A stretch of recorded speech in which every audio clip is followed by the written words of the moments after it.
இப்போ நம்ம கரெக்டாக 2026 வருஷத்துல இருக்கோம். இப்படியே 20 இயர்ஸ் பேக்கில், அதாவது 2006வது வருஷத்துல தமிழ்நாட்டுடைய மொத்த கடன் எவ்வளவு தெரியுமா? வெறும் 62,000 கோடி மட்டும்தான். அப்போது இருந்த மக்கள் தொகை வெறும் 6.5 கோடி பேர் தான். ஒரு தனிநபருடைய கடன் தொகை 9,500 மட்டும்தான் இருந்துச்சு. அப்படியே 10 இயர்ஸ் ஆஃப்டர்ல பார்த்தீங்கன்னா 2016ல் தமிழ்நாட்டுடைய மொத்த கடன் 2.25 லட்சம் கோடி ரூபாவா இருந்துச்சு.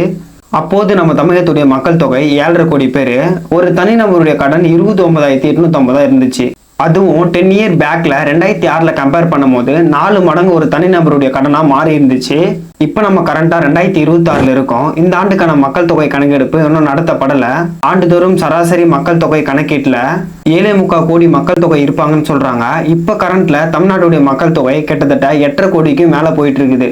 இந்த இயர்ல தமிழ்நாட்டுடைய கடன் எவ்வளவு தெரியுமா? கிட்டத்தட்ட 10 லட்சம் கோடிக்கும் மேலே.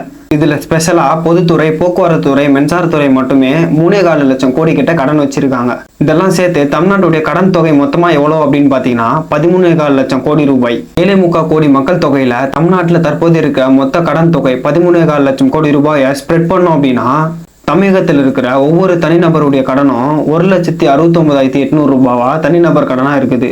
இவ்வளோ பெரிய அமௌண்ட்டை நம்ம நாட்டினுடைய பொருளாதார உற்பத்தியில் கம்பேர் பண்ணோம் அப்படின்னா கிட்டத்தட்ட 29% ஆஃப் நம்ம வருவாயிலிருந்து கடனுக்குன்னு ஒதுக்குறோம். இன்னும் கொஞ்சம் டீட்டெயில்ஸாக சொல்லணும் அப்படின்னா இவ்வளோ பெரிய அமௌண்ட்டுக்கு ஒரு ஆண்டுக்கான வட்டி அப்படின்னு பார்த்தீங்கன்னா கிட்டத்தட்ட நம்ம தமிழக கவர்மெண்ட் 67,550 கோடி கிட்ட வட்டிக்குன்னு தனியாக கொடுக்குறாங்க.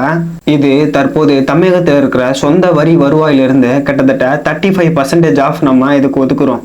இதை பற்றி உங்களோட ஒப்பீனியன் என்ன அப்படின்றத மறக்காம கமெண்ட் செக்ஷனில் சொல்லிட்டு போங்க. இந்த மாதிரியான ரியல் ஹிஸ்டரியை நீங்கள் தெரிஞ்சுக்க என்ன ஒரு ஃபாலோ பண்ணிக்கோங்க.